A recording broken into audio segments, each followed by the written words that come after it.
Hello everyone, welcome to Uttam's academy turning point Kadapa.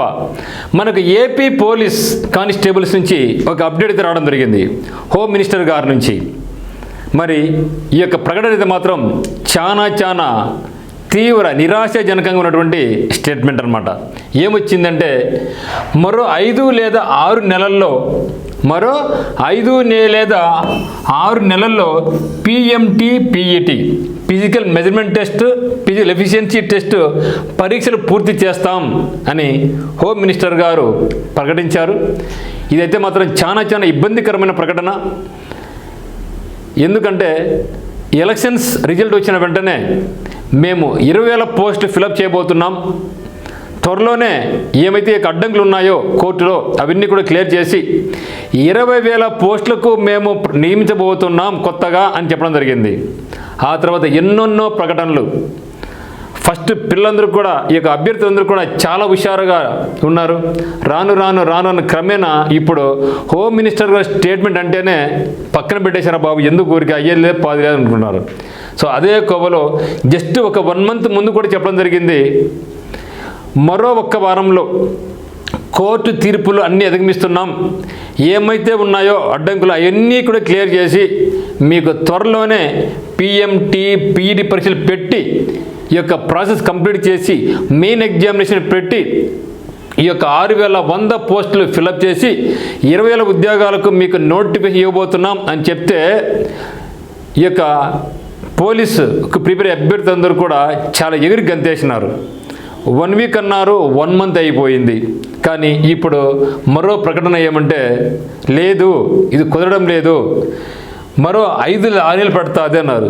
5 నెలలు పట్టచ్చో, 6 నెలలు పట్టచ్చో, సంవత్సరం పట్టచ్చో చెప్పలేం అని అర్థం. సో గవర్నమెంట్ అనుకుంటే ఆ యొక్క కోర్టులో ఉండే కేసు పెద్ద కష్టమైనది కాదు, దాని మీద యాక్షన్ తీసుకుంటే ఇప్పటికే గవర్నమెంట్ ఇచ్చిన 100 రోజుల్లోనే మీకు భారీగా వేకెన్సీ సృష్టించి ఇస్తామని చెప్పడం జరిగింది. అందువల్ల నిరుద్యోగ యువత అంతా కూడా ఏకదాటిగా ఓట్లు వేశారు, ప్రభుత్వం రావడం జరిగింది. కానీ 100 రోజుల్లోనే ఇస్తామనేసి మన మంత్రి గారు అయినటువంటి లోకేష్ కూడా చెప్పడం జరిగింది. మరి ఇప్పుడు 100 రోజులు కాదు కదా, 3 నెలలు కాదు కదా, 4వ నెల కూడా అయిపోవస్తూ ఉంది. కానీ ఒక తీవ్ర నిరాశాజనకమైన స్టేట్మెంట్ మనకి హోమ్ మినిస్టర్ గారు ఇవ్వడం జరిగింది. సో 6,100 పోస్టులకు నోటీస్ ఎప్పుడు ఇచ్చిందండి? 29 నవంబర్ 2022 అండి. ఇంత లేట్ అసలుకు మన ఆంధ్రప్రదేశ్ చరిత్రలోనే పోలీస్ రిక్రూట్మెంట్ ఎప్పుడు జరగలే ఈ విధంగా. 29/11/2022లో మనకు నోటిఫికేషన్ ఇస్తే మనకు ఎక్కువ టైం లేకోకుండా కేవలం 2 నెలల్లోనే ఎగ్జామ్ పెట్టారు, ప్రిలిమినరీ ఎగ్జామినేషన్. అప్పుడు అభ్యర్థులు మొత్తుకున్నారు, అయ్యా మాకు టైం లేదు, టైం ఇవ్వండి. ఎందుకంటే నోటిఫికేషన్ ప్రకటించింది 29వ తేదీ, అప్లై చేసుకుని 1 నెల మేము ఎగ్జామ్ రాయలేము అంటే అప్పుడు గవర్నమెంట్ ఏం చేస్తుందంటే లేదు మేము చాలా త్వరగా క్లియర్ చేస్తాం అని చెప్పింది. అనుకున్నట్టుగానే 22 జనవరి 2023 నాడు ఎగ్జామ్ పెట్టారు, రిజల్ట్ త్వరగా వేయడం జరిగింది. ఆ తర్వాత ఈవెంట్స్ డేట్ కూడా ప్రకటించేసినారు. ఏది మార్చి అండ్ ఏప్రిల్లో ఈవెంట్స్ డేట్ కూడా ప్రకటించేసినారు. ఆ సమయంలో ఏమైందంటే ఎమ్మెల్సీ ఎలక్షన్స్ వల్ల అది కొద్దిగా వాయిదా పడింది. ఆ తర్వాత వాయిదాల మీద పడుతూ లేస్తూ ఎలక్షన్ కూడా వచ్చేసా, అది అయిపోయా ఇది అయిపోయా. ఇప్పటికీ కూడా అంటే ఇప్పటికి మనం 1 మంత్ వెయిట్ చేసామనుకోండి, ఇంకా 29 నవంబర్ వస్తే 2 ఏళ్ళు పూర్తి అయిపోతుంది. కానీ నోటిఫికేషన్ అంటే ఈ యొక్క సెలక్షన్ ప్రాసెస్లో అయితే మాత్రం ఎటువంటిది లేదు. దాదాపుగా 95,000 మంది నిరుద్యోగ యువత ఇక కానిస్టేబుల్స్కే మాకు కావాలి అనుకున్న యువత అంతా కూడా అంటే ఎదురు చూస్తూ ఉంది. అది కాదు కానీ ఈ 20,000 ఉద్యోగాలు వస్తాయి అనేసి 1,00,000 మంది అభ్యర్థులు సిద్ధంగా ఉన్నారు. ఏ ఎగ్జామ్స్ రాయడం లేదు వాళ్ళు. రైల్వే పడుతున్నాయి, రైల్వే వద్దంటే రైల్వే లేదు. ఎన్టీపీసీ కానీ, గ్రూప్ డి కానీ, ఎస్ఎస్ ఎగ్జామ్స్ కానీ, సీజీఎల్ ఎగ్జామ్స్ కానీ, బ్యాంక్ ఎగ్జామ్స్ కానీ మాకు అన్నీ ఏమి వద్దు. ఈవెన్ సెంట్రల్ గవర్నమెంట్లో కూడా దాదాపుగా మనకు 40,000 పైచులకు ఉద్యోగాలతో మనకి జీడి వచ్చింది, అది కూడా మాకు వద్దు. ఖచ్చితంగా ఏపీ నుంచి మాకు 20,000 ఉద్యోగాలు రాబోతున్నాయి, మేము దాంట్లో జాబ్ కొట్టుకొని తీరాల్సిందే అని ఇక నిరుద్యోగ ఇదంతా కూడా తమకు సమయం వృధా చేసుకుంటూ ఉంది. సో దీన్ని గవర్నమెంట్ పరిశీలించి అభ్యర్థుల యొక్క ఆవేదన పరిశీలించి కోర్టు కేసును త్వరగా క్లియర్ చేసి కొత్త నోటిఫికేషన్ ఇస్తే మాత్రం చాలా అందరూ కూడా చాలా ఆనందంగా ఉంటారు. కూటమి ప్రభుత్వం మనం ఓటేసిన దానికి మనకి చాలా మంచి జరిగిందని వాళ్ళు అనుకోవాలి. అది జరగాలంటే మాత్రం కంపల్సరీగా గవర్నమెంట్ ఈ యొక్క కోర్టు ఇష్యూ ఏమైతే ఉందో దాన్ని త్వరగా పరిష్కరించి ఇస్తే మాత్రం బాగుంటుందనేసి చాలామంది నిరుద్యోగ అభ్యర్థులు ఈరోజు చాలా తీవ్రంగా ఆందోళన చెందుతున్నారు అనమాట. మరి ఇది నోటిఫికేషన్ అంటే హోమ్ మినిస్టర్ గారి ప్రకటన వచ్చిన వెంటనే అనుకునే అందరూ మాకు మంచి వచ్చింది, ఏదో గొప్ప న్యూస్ వచ్చింది అనుకుని స్క్రోల్ చేస్తే తీవ్ర చూస్తే అక్కడ చాలా నిరాశజనకమైనటువంటిది 6 లేదా 5 నెలలు అని చెప్పడం జరిగింది. మరి 5-6 నెలల్లో పిఎంటీ పీట్ అంటే తర్వాత రిజల్ట్ ఎప్పుడు ఇవ్వాలి, తర్వాత మెయిన్స్ ఎగ్జామ్ ఎప్పుడు పెట్టాలి, రిజల్ట్ ఎప్పుడు ఇవ్వాలి, వాళ్ళు ట్రైనింగ్ ఎప్పుడు ఇవ్వాలి, ఇదంతా ఎప్పుడైపోతుంది? సో కాబట్టి ఎందుకు ఇన్ని రకాల ప్రకటనలు అనేసి నిరుద్యోగ అభ్యర్థుల్లో ఇప్పుడు ప్రశ్నిస్తున్నారనమాట.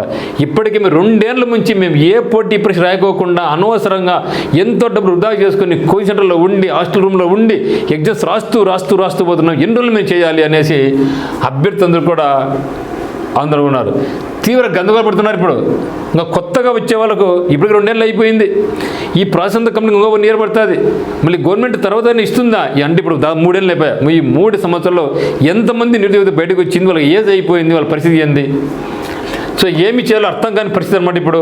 మరి ఇప్పుడు ఇదే ఎట్లుంటే 20,000 ఉద్యోగాల పరిస్థితి ఏంది అనేసి అనుకుంటున్నారు. ఇప్పటికైనా సరే మన హోమ్ మినిస్టర్ గారు అభ్యర్థులకు ఒక మంచిగా ఒక మోటివేట్గా ఉండే విధంగా ఒక ప్రకటన చేసిదో మేము పన్నప్పుడు ఇవ్వబోతున్నాం, ఇవన్నీ వద్దు, ఇంకా గందరగోళంగా అదంతా ఇదంతా వద్దు, క్లియర్ కట్గా 5 లేదా ఎన్ని వద్దు, క్లియర్గా ఎప్పుడు ఇవ్వబోతున్నాం అని చెప్తే అట్లీస్ట్ ఎవరికైతే ఏజ్ అయిపోతా ఉందో వాళ్ళు వేరే ఫోకస్ చేసుకొని వాళ్ళు ఇప్పటికే చాలా బర్డన్ అయిపోయినారు.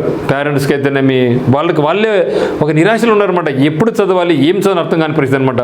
సో దీన్ని ప్రస్తుతం కూటమి గవర్నమెంట్ పరిశీలించి అభ్యర్థులకు వాళ్ళు సాటిస్ఫై చేస్తే బాగుంటుందనేసి అందరూ అనుకుంటున్నారు.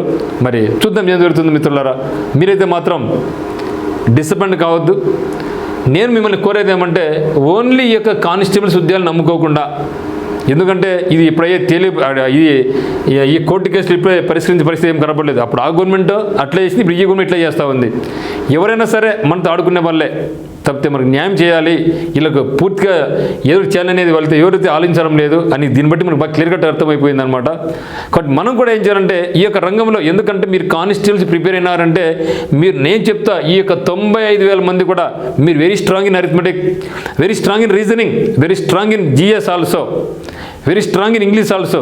అందులో మీరు దీన్ని నమ్ముకోకుండా సెంట్రల్ గవర్నమెంట్ వచ్చే ఉద్యోగాలన్నీ కూడా, అంటే మీకు ఏమైతే ఎలిజిబిలిటీ ఉందో సెంట్రల్ గవర్నమెంట్ నుంచి మీకు సిపిఓ వస్తుంది, సెంట్రల్ పోలీస్ ఆర్గనైజేషన్ ఎస్ఐ వస్తుంది, జీ నుంచి కానిస్టేబుల్స్ వస్తాయి, సీజల్ నుంచి కూడా సిబిఐ ఉంది, ఇంటెలిజెన్స్ బ్యూరో ఉన్నాయి, ఇప్పుడు రైల్వే నుంచి కూడా మనకి ఎన్టీపీసీ రావడం జరిగింది.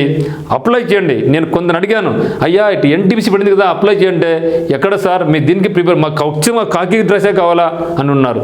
సో నేనేం చెప్తానంటే మీ యొక్క గోల్ అదే పెట్టుకోండి, కానీ సైమల్టేనియస్గా మీది అప్లై చేయండి. ఎన్టీపీసీ కూడా జాబ్ వచ్చి జాయిన్ అవుతాం, అప్పుడు ఆలోచిస్తాం జాయిన్ కావాలన్నా వద్దని ఆలోచిస్తాం. తర్వాత ఇక్కడ మీరు కూడా ఒకేదాన్ని నమ్ముకోకుండా ఎప్పుడు కూడా ఒకే గోల్ పెట్టుకోవద్దండి. ప్లాన్ ఏ ఉండాలి, ప్లాన్ బి ఉండాలి. మీ యొక్క ప్లాన్ ఏ కానిస్టేబుల్స్ ఉద్యోగాలు అయితే ప్లాన్ బిని ఎన్టీపీసీ రైల్వేగా పెట్టుకోండి, జీడీ పెట్టుకోండి, వస్తే రిజల్ట్ ఇక్కడికి వచ్చి జాయిన్ అవుతాం, అంతే కదా, తప్పే ఉంది. కాబట్టి మీ దగ్గర అంత శక్తి సామర్థ్యం ఉంది. ఎందుకంటే ఈ 2 సంవత్సరాలు మీకు ఈ 95,000 మంది పిండి కొట్టినారు, బుక్స్ అన్ని కూడా రుబ్బి పడేసినారు, ఎగ్జామ్స్ రాసినారు, చాలా రకాల బుక్స్ రివిజన్ చేస్తూ ఉన్నారు. మరి మీరు కొంచెం ఫోకస్ చేసుకుంటే ఈ పోటీ పరీక్షలు ప్రిపేర్ అయినా కూడా మనకి జాబ్స్ వస్తాయి ఖచ్చితంగా. మనకి ప్రైమరీ గోల్ ఇదైనప్పుడు అక్కడ జాబ్స్ రిజల్ట్స్ ఇక్కడికి వస్తాం, అంతే, తప్పేముంది. సో దీని మీద అభ్యర్థులుగా ఆలోచించాలని నేను కోరుకుంటున్నాను. Thank you for watching.